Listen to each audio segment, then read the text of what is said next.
Welcome, the Anointed ones. When a group has to keep explaining why you're the problem, it's usually because reality stopped agreeing with them. There's a strange pattern that repeats itself everywhere. Families, workplaces, churches, online spaces, even whole communities. One person gets singled out, constantly talked about, constantly attacked, constantly blamed. And the attacks don't stop even after that person leaves, improves, stays quiet, or clearly outgrows the environment. In fact, the attacks often get louder, not sharper. Louder. That's not confidence. That's exposure. Here's a documented psychological fact most people never connect to real life. Groups only maintain long-term hostility toward an individual when that individual disrupts the group's shared belief system. Not because the person is aggressive, not because they're loud, but because their existence quietly contradicts what the group agreed to believe about themselves.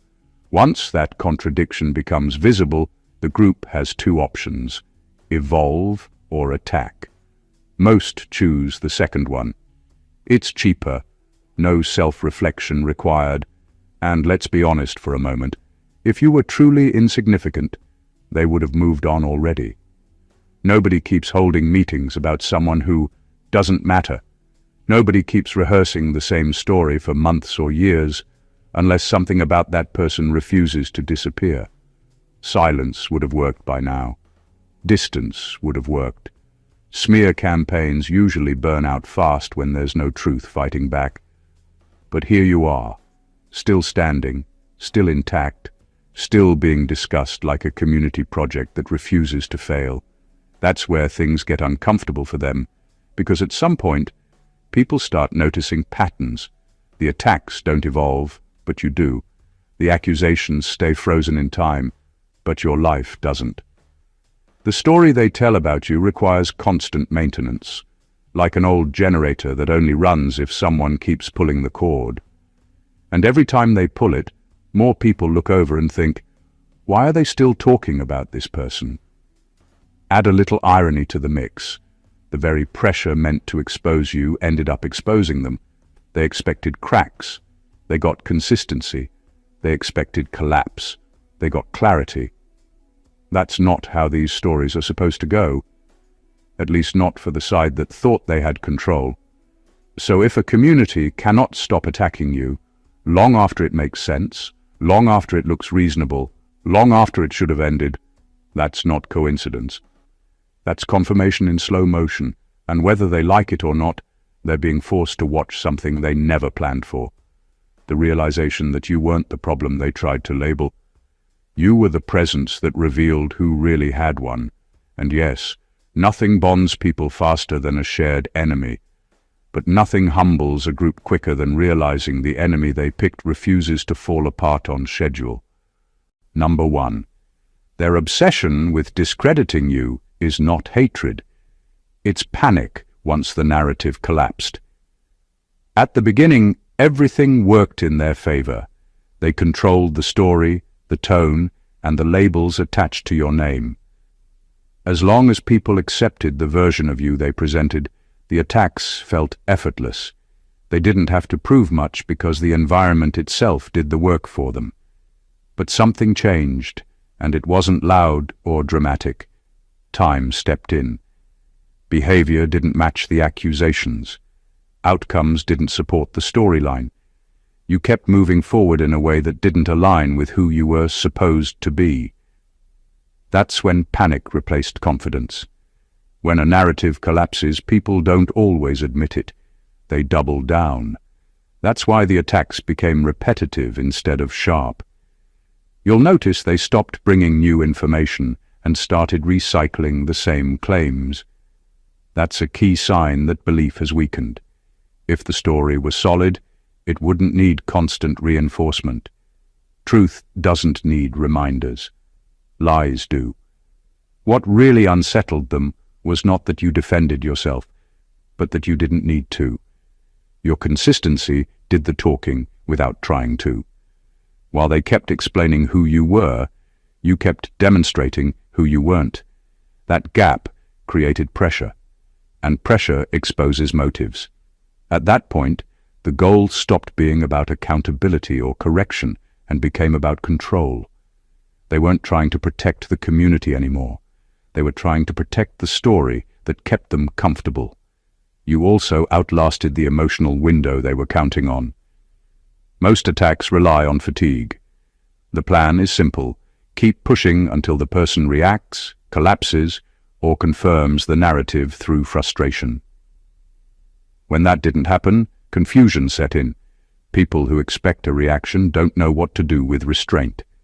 So the volume goes up, not because it's effective, but because it's the only move left. That's why the obsession feels excessive. You're watching people fight a version of reality that already moved on. They're arguing with outcomes, not opinions. And deep down, they know it. Panic doesn't look like fear. It looks like urgency. It looks like people trying to fix something that's already broken by pretending it still works. The attacks continue because stopping would force them to face the truth. The story failed, and you didn't. Number 2, they are being forced to witness that your endurance broke their theory about you. From the start, they weren't just watching you.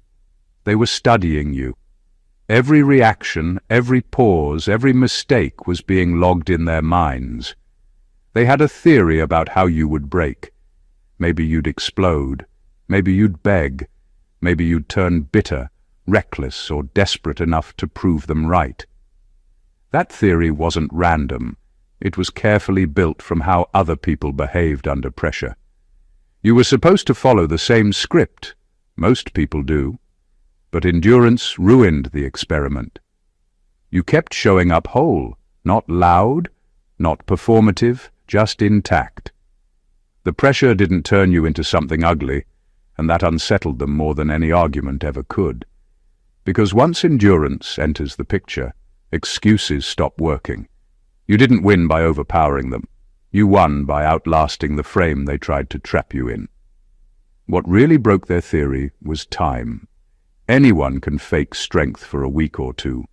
Very few can remain steady through months of being misunderstood, targeted, and discussed behind closed doors. Endurance exposes what's real. And what became clear was this. The version of you they predicted never arrived. No meltdown, no public collapse, no behavior they could point to and say, "See, this is who they really are." That forced them into an uncomfortable position. They could no longer claim they were reacting to your actions because your actions stayed measured. So the focus shifted. They started reacting to your survival itself. Your calm became suspicious. Your restraint became calculated. When endurance can't be attacked directly, it gets reframed as something negative. That's how you know the theory failed. The hardest part for them to accept is that endurance can't be argued with. It doesn't need speeches or explanations. It simply keeps going. And the longer it goes, the weaker their conclusions look. They expected the pressure to reveal your flaws. Instead, it revealed their assumptions. You didn't prove anything by fighting back. You proved everything by not becoming what they needed you to be. And once that happens, there's no way to unsee it, especially for the people who were watching the closest. Number 3, the attacks intensified because your presence exposes hidden hierarchies. Some environments run on rules that are never spoken out loud. Who gets grace? Who gets protected? Who gets questioned? Who gets ignored? As long as everyone plays their assigned role, the system feels stable. The moment you showed up fully yourself, without bending or performing, those quiet rankings started to wobble. Not because you challenged them directly, but because your presence made certain advantages visible. You didn't have to confront leadership or call anyone out. The imbalance showed itself naturally. People noticed who was allowed to make mistakes and still be defended, and who wasn't. They noticed who could speak recklessly without consequences, and who had every word examined. Once those patterns become obvious, authority starts to feel fragile. That's when pressure is applied, not to restore fairness, but to restore order. The attacks weren't personal at first, they were corrective. You were being pushed back into a lower position without anyone having to admit there even was a hierarchy. When that didn't work, frustration set in. You kept existing outside the lane they quietly assigned you. You weren't playing the part of the grateful outsider or the manageable voice. That refusal alone exposed how much control mattered to them. What made it worse was how others responded to you. Without meaning to, people listened. They paid attention. Not because you demanded it, but because something about your steadiness disrupted the flow of automatic loyalty. When influence forms without permission, it makes unspoken power structures nervous. Influence is supposed to be granted from the top down, not noticed organically. So the attacks escalated, not to silence you, but to warn everyone else. This is what happens when someone doesn't stay in their place. Communities protect hierarchies more fiercely than they protect truth. Once that reality surfaces, anyone who exposes it becomes a problem that must be managed. The irony is that the more they attacked you, the clearer the hierarchy became. People could see who was being defended without evidence and who was being challenged without cause. The system told on itself. You didn't dismantle anything, you revealed it. And when power is revealed instead of assumed, it loses its grip. That's why your presence couldn't be tolerated quietly. It wasn't your words that threatened them. It was the clarity you brought into a space that depended on invisibility to survive. Number 4, they are being cornered by their own receipts. At first, everything they said about you lived in the moment. Loose statements, confident opinions, strong claims with no need for backup, because nobody expected them to be challenged later. It was all spoken as if time wouldn't matter. But time always matters. Conversations don't disappear the way people think they do. Messages get saved, reactions get remembered, patterns start forming whether anyone plans for it or not. What's cornering them now isn't your response. It's consistency. Their words from the past don't line up with their behavior in the present. What they once claimed with certainty now sounds exaggerated, emotional, or outright false when placed next to actual outcomes.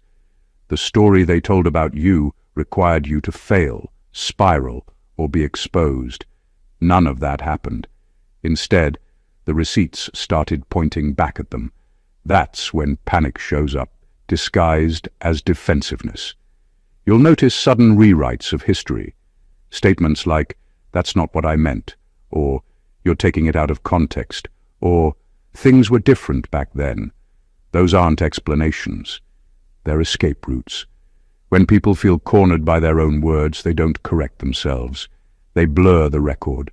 But the clearer the trail, the harder that becomes. What makes this situation uncomfortable for them is that they can't accuse you of manipulation without highlighting their own inconsistency. They spoke freely when they thought no one would remember. Now memory has weight. Screenshots don't argue, timelines don't get emotional, patterns don't take sides. They just sit there, quietly contradicting the version of events being pushed now. And here's the part they didn't plan for. You didn't have to collect evidence aggressively. Life did it for you. When someone keeps attacking a person over time, they create documentation by default. Each repeat accusation adds another layer to the record. Each overreaction strengthens the contrast between their words and reality. Being cornered doesn't always look like guilt. Sometimes it looks like anger. Sometimes it looks like mockery. Sometimes it looks like trying to discredit the idea of evidence altogether. But beneath all of it is the same issue. The past won't stay buried. The receipts exist and they don't need interpretation. They simply show that what was said then cannot survive what's visible now. Number 5. Their unity is artificial, sustained only by a shared enemy. At first glance, the group looks organized, loyal, and coordinated. They appear to have a purpose, a cause, a rhythm that holds them together. But look closer, and it's obvious. The glue keeping them aligned isn't respect, shared vision, or integrity. It's fear of losing the story they've built around you. Their cohesion depends entirely on a single factor: someone to attack, someone to blame, someone to keep them aligned without having to confront their own flaws. You became that factor. Once you existed outside their control, everything about the group started to wobble. The conversations that once felt unified now contain cracks. People argue quietly, alliances shift, loyalties become transactional, and the group's confidence in itself begins to crumble. Without the attacks, without the shared target, they have nothing holding them together. That's why the attacks keep coming. It isn't about you anymore. It's about preserving their fragile structure. The irony is brutal. While they thought the attacks would diminish your presence, the opposite happened. Each effort to control or discredit you exposed the hollow nature of their cohesion. Their supposed strength depended on your perceived weakness. And as your presence continues to defy the narrative, they're forced to confront a reality they cannot fix. They are only unified because of you, not in spite of themselves. You didn't create this tension. You just existed. By remaining steady, consistent, and unshakable, you revealed the invisible fault lines. Their friendships, their hierarchies, their supposed loyalty, all of it depends on a villain to maintain. Remove that villain, and they have to face themselves. The louder they attack, the more obvious it becomes that their solidarity is performative. Every overreaction, every recycled accusation, every desperate attempt to rally others highlights the truth. They are a group held together by opposition, not authenticity. And watching them scramble to maintain control while failing to actually diminish you is proof enough that the community's foundation was never about principles or character. It was about survival, and survival always looks messy when the target refuses to play along. Number 6. They are being forced to see that you didn't recruit followers. Witnesses formed naturally. Your influence wasn't loud. It didn't need a campaign, a speech, or an explanation. People started noticing, not because you told them to, but because they couldn't help seeing the way you moved through life, the choices you made, the calm consistency you carried. That alone is terrifying to a group that thrives on control. They expect influence to be manufactured, attention to be bought, and loyalty to be earned on someone else's terms. You broke all of that without trying. The witnesses around you didn't join to prove a point. They didn't sign up for a cause. They simply observed and understood something the attackers refused to see. That quiet recognition is the most inconvenient kind because it cannot be discredited easily. The group can attack you verbally, distort your actions, and repeat lies, but they can't make people unsee what they've already witnessed. Real recognition grows organically. Manufactured loyalty collapses under pressure. This is why the attacks escalate instead of stopping. It's not just that you exist. It's that people are noticing and validating your integrity on their own. Your presence becomes a benchmark, a silent standard that exposes who acts with authenticity and who doesn't. Every attempt to manipulate perception backfires because the truth of your character is already visible to those paying attention. It can't be faked or erased. They struggle with this because they believed they controlled influence. That recognition only happens if they allow it. But when it forms naturally, it flips the entire power dynamic. The more people quietly acknowledge what they see, the more frustrated the attackers become. Every attack is a failed attempt to rewrite reality. Every reaction is proof that your consistency cannot be explained by their rules. And the most humiliating part for them is that you didn't need to guide or persuade anyone. You didn't orchestrate admiration or force understanding. It formed because of who you are, not who they hoped you'd be. That realization, that your presence alone created a following without effort, forces them to confront the one truth they cannot argue. You are recognized because you earned it effortlessly, and nothing they do can change that. Number 7. The attacks reveal that they studied you more than they ever studied themselves. When a community obsesses over someone, it's rarely about curiosity. It's about control. They catalog your habits, analyze your words, scrutinize your decisions, and memorize your patterns, thinking that if they know you completely, they can predict and manipulate you. They dedicate time, energy, and mental bandwidth to dissecting every move you make, all while conveniently ignoring the glaring contradictions in their own behavior. The irony is brutal. They understand you better than they understand themselves, and that imbalance is what fuels their frustration. Their attacks become frantic because deep down, they know you're untouchable in the ways that matter.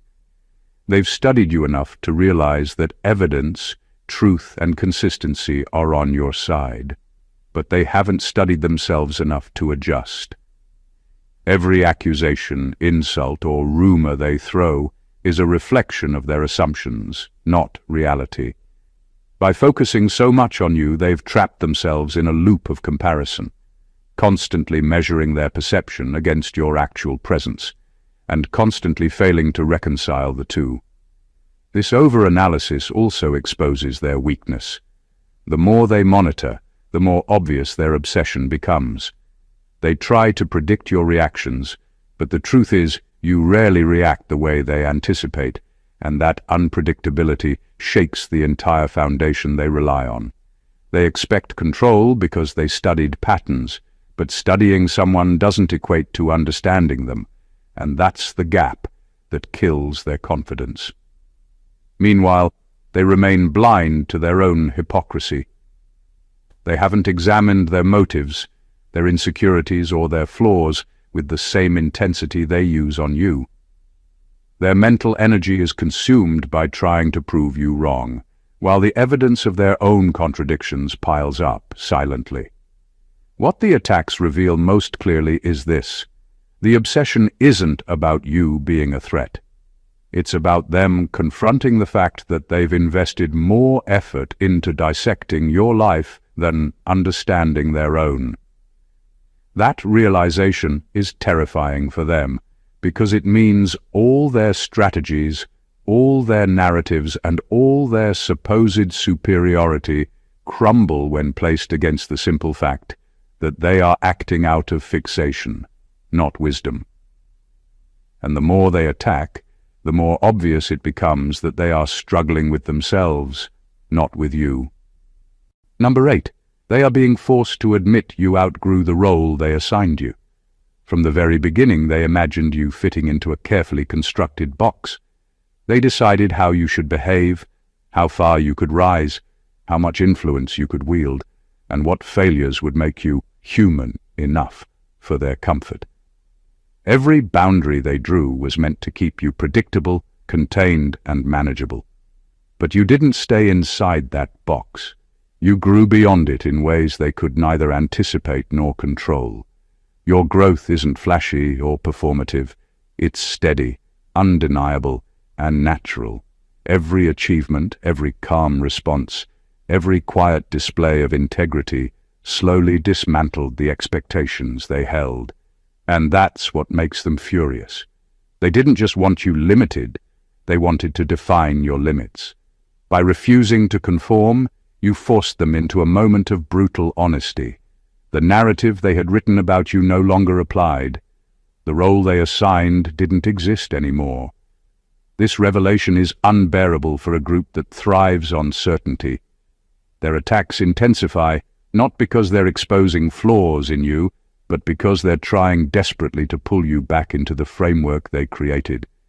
Every insult, every rumor, every attempt at manipulation is a signal that they are wrestling with the truth. They are powerless to dictate your trajectory. They expected compliance, but instead they were confronted with independence, the kind of independence that highlights their own dependency on control. Outgrowing the role also exposes their assumptions to anyone paying attention. Observers see the contrast between what they tried to enforce and who you actually are. It's impossible to hide when someone consistently surpasses expectations, refuses to be constrained, and operates from a place of authenticity. That visibility amplifies the frustration, because the evidence is obvious to everyone, including themselves. Ultimately, you didn't just outgrow a role, you outgrew their capacity to understand you. And when people are forced to admit that someone has moved beyond the limitations they imposed, it is disorienting, humiliating, and infuriating all at once. Your growth became undeniable proof that control never belonged to them, and that realization is something they will resist admitting for as long as they can. Number 9. The attacks are attempts to provoke a version of you that no longer exists. The people attacking you aren't just responding to who you are now. They're reacting to who they thought you would be, or who they hoped you would become under pressure. They've built a mental version of you, one that would crumble, panic, lash out, or confirm every accusation they've ever made. Their attacks are carefully designed to provoke that reaction. Every insult, every manipulation, every rumor is a trap meant to catch the version of you that exists only in their imagination. The problem for them is that version doesn't exist anymore. You've changed, evolved, and adapted in ways that make their old strategies useless. You respond with steadiness where they expect chaos. You remain calm where they hope for breakdown. You stay measured where they anticipate erratic reactions. Each attack lands on an empty target, because the person they think they know was never real. The version of you they're trying to provoke has been replaced by someone far stronger, far more aware, and far less manipulable. That's what drives their frustration. They are fighting a ghost, yet they cannot let go. The attacks continue because giving up would require admitting that their assumptions were wrong, and that's something their pride and ego cannot allow. Every recycled accusation, every predictable attempt at provocation is evidence of their own desperation. They are desperately trying to create cracks where none exist, forcing a reaction that you refuse to give. Meanwhile, every time they fail to provoke you, the gap between expectation and reality becomes more obvious. Observers begin to notice it too. The community sees that their tactics are ineffective, that the chaos they promised isn't materializing, and that the calm, measured individual they tried to control is thriving despite their efforts. By attacking a version of you that no longer exists, they are revealing their weakness more than yours. The more they attempt to provoke a reaction, the more apparent it becomes that their power was never real, and that the real you cannot be bent, manipulated, or broken by the outdated strategies they cling to. Their attacks are echoes of a failed experiment, and with each echo, your strength becomes clearer to everyone watching. Number 10. They are being forced to confront the fact that you never needed their approval to remain intact. From the very beginning, their attacks were designed to break you, to make you question yourself, to force dependence on their judgment or validation. They assumed that constant criticism, gossip, and pressure would make you crumble, beg, or at least conform to the image they wanted you to be. That assumption is the foundation of most attacks, the belief that people cannot thrive without approval, that silence or endurance is impossible under scrutiny. But you didn't play by their rules.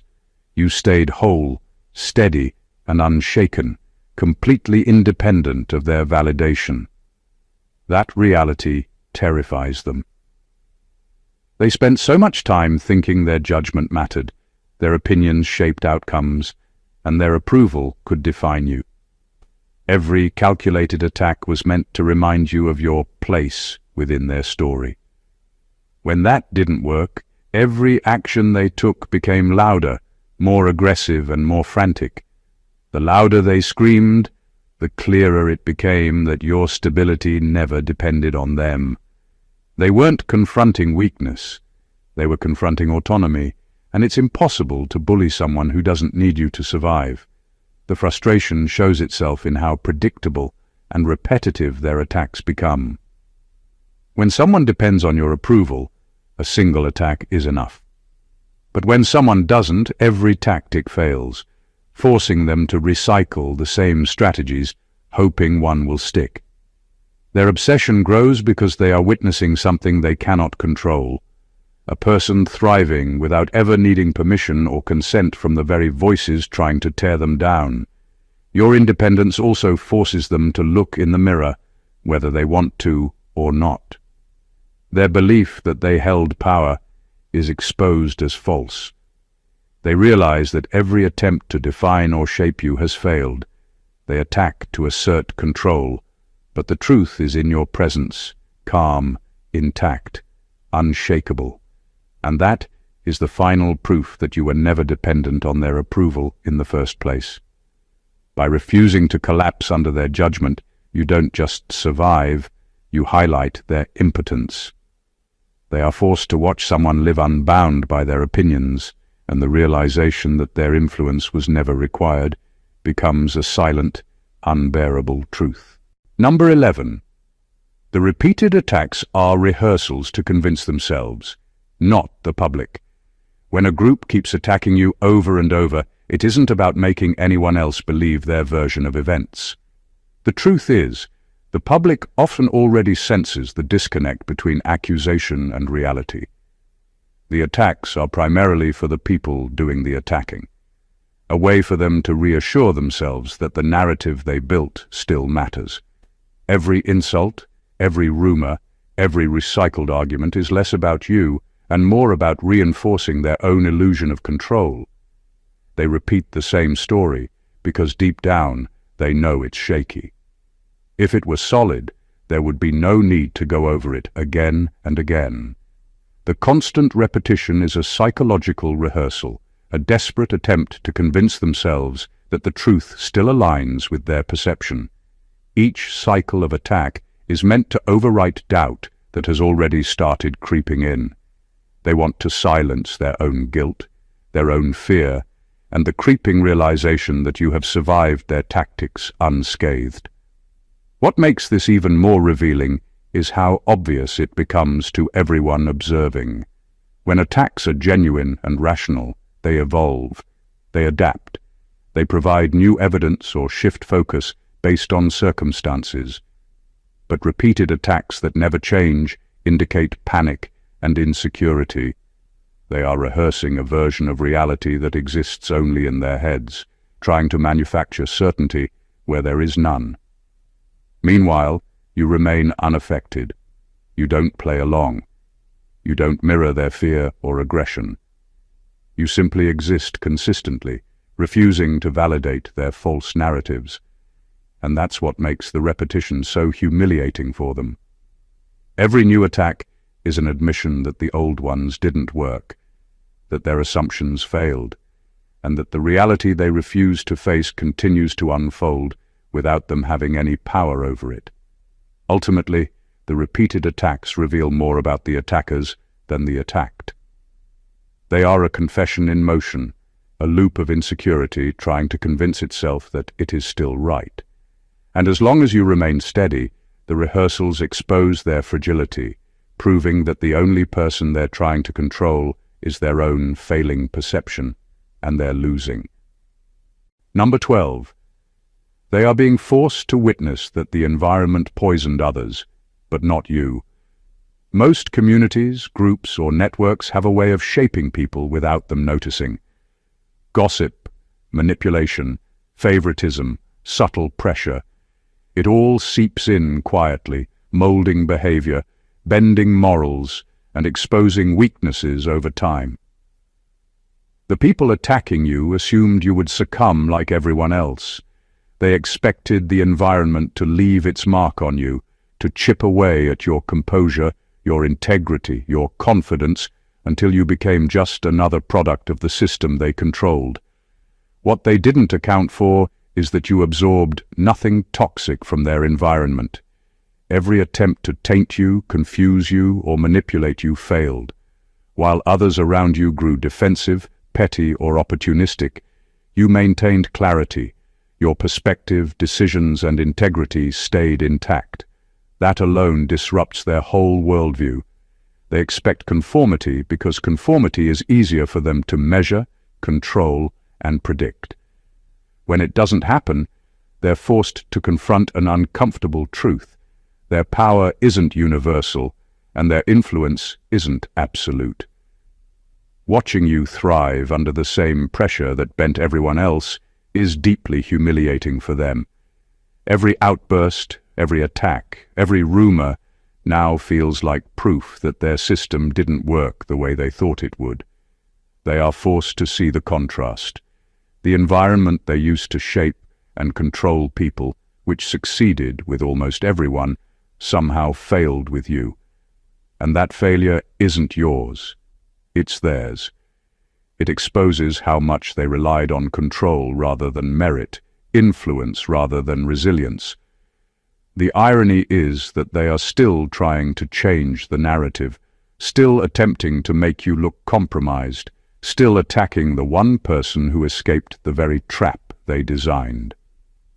The harder they try, the more obvious it becomes to everyone observing.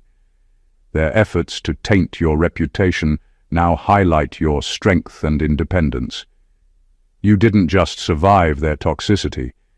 You exposed its selective impact, showing that no matter how carefully they try to manipulate a system, someone rooted in truth cannot be reshaped. And that is the core of their panic. You became a living contradiction, proof that their influence has limits, and that the environment they trusted to mold everyone else could not touch you. Number 13. Their inability to replace you exposed your irreplaceability. The people attacking you assumed that if they removed you, someone else could step in and fill the gap. They expected the void to be easily occupied, that the role, influence, or presence you carried could simply be replicated by another face, another voice, another personality. That assumption quickly revealed itself as false. Every attempt to replace you failed, and with every failure, your unique position became undeniable. It isn't about being liked, popular, or loud. It's about the consistency, the integrity, and the unshakable presence you brought that no one else could reproduce. Others could mimic actions or words, but the effect, the gravity of your character, the quiet command of attention and respect, could not be imitated. That realization shook the very foundations of those who attacked you, because it proved that their strategy wasn't just flawed, it was irrelevant. They weren't dealing with a replaceable part in a system. They were dealing with someone singular, someone essential. Every failed replacement made them more frantic.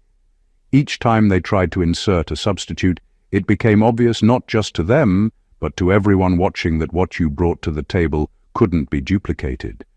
That failure exposes their reliance on structure and hierarchy rather than genuine understanding or talent. Their plan always relied on the assumption that control could be restored by swapping out a person. You shattered that assumption simply by existing in a way that no one else could match. The irony is sharp. The harder they try to discredit you, the more visible your irreplaceability becomes. They thought they could erase or weaken your presence, but their actions only highlight the gap you occupy. Observers can see the difference. The contrast between you and those who attempted to take your place underscores what they can't control: your authenticity, your consistency, and the effect you naturally have on the environment. In the end, their attacks became proof of your singularity. Every failed attempt to replace you revealed the truth they never wanted to admit. You weren't just another member of the system they thought they controlled. You were the one they couldn't duplicate, the one they couldn't contain, and the one whose absence or misrepresentation exposed their impotence. Your irreplaceability wasn't just apparent. It was unavoidable, and that truth haunts every move they make against you. Number 14. They are being forced to accept that the attack season ended in your confirmation, not your destruction. All the attacks, all the plotting, all the endless attempts to discredit you were supposed to have an ending, one that benefited them, one that confirmed their narrative, one that made you collapse under pressure. They expected a season of chaos that would leave you diminished, broken, or at least shaken. Instead, that season ended in your confirmation, not in destruction, but in undeniable validation of who you are. Every move they made, every rumor spread, every whisper behind closed doors now serves as evidence that you survived, endured, and remained whole despite the onslaught. This realization is devastating for them because it flips the entire dynamic. What was intended as proof of weakness is now proof of strength. Every attack meant to expose flaws instead exposed their obsession, their fear, and the limits of their control. The narrative they worked to construct collapsed under the weight of your consistency, your restraint, and the simple fact that you refused to play by their rules. In trying to break you, they unintentionally documented your integrity, showing anyone paying attention that the accusations were hollow and the attacks were desperate. The confirmation isn't flashy. It isn't loud or performative. It's steady, undeniable, and lived quietly over time. Your actions, your calm, and your continued presence in the face of repeated attacks created a record they cannot erase. Every observer can see it. The community may still argue, the attackers may still insist, but reality refuses to bend. The story they expected to end with your downfall now ends with their exposure and your quiet triumph. They are forced to accept it because nothing else explains the gap between expectation and reality. The attacks were designed to destroy, but destruction never came. Instead, the season of hostility confirmed your endurance, your influence, and your unshakable presence. Every move they made, every effort to hurt or manipulate you, now circles back as proof, not of failure on your part, but of their inability to control, predict, or diminish someone who refused to comply with their narrative. That is the final blow. Realizing the campaign meant to erase you became the confirmation that set you apart. Conclusion. The truth is simple but unsettling. The more a community attacks you, the more obvious it becomes that their efforts say less about you and more about them. Every insult, every rumor, every repeated accusation is a reflection of their fear, their need for control, and their failure to understand a person who refuses to conform to their narrative. You were never just a target. You were a mirror, a disruptor, a living contradiction to the assumptions they held about power, influence, and obedience. They expected to see cracks, weakness, and compromise. Instead, they witnessed endurance, clarity, and integrity. Their attacks weren't successful because you didn't play the part they assigned. You became the proof that their strategies, their hierarchies, and their narratives could not contain someone who operates from truth. Across every attempt to discredit you, one thing became undeniable. Your presence changes the game. It forces people to confront their own hypocrisy, exposes artificial unity, and reveals their obsession with control. You didn't just survive their campaigns, you thrived despite them. Each attack intended to break you ended up documenting your strength. Each effort to provoke a reaction highlighted your restraint. Each attempt to replace or diminish you emphasized your irreplaceable role. And in the end, the season of attacks did not culminate in destruction as they had hoped. It culminated in confirmation that you are resilient, steadfast, and untouchable by narratives that rely on fear and falsehood. This is the power of existing authentically. You don't have to fight on their terms. You don't have to bend to expectations or seek their approval. Simply by staying consistent, measured, and true to yourself, you dismantle illusions, expose weaknesses, and shift the energy of entire communities without a single word. Their panic, their frustration, and their repeated attacks are just the evidence you've always needed. Your presence cannot be erased, and the truth will always rise above noise. If this message resonated with you, make sure you don't miss what's coming next. Subscribe to the channel so you're always here when the truth is spoken. Like this video to show support for standing firm against opposition. Comment below with your thoughts and experiences. Your story matters. And share this with anyone who needs to see that enduring with integrity is the ultimate confirmation of strength. Stay unshakable, because the world notices, even when they don't want to. God bless you.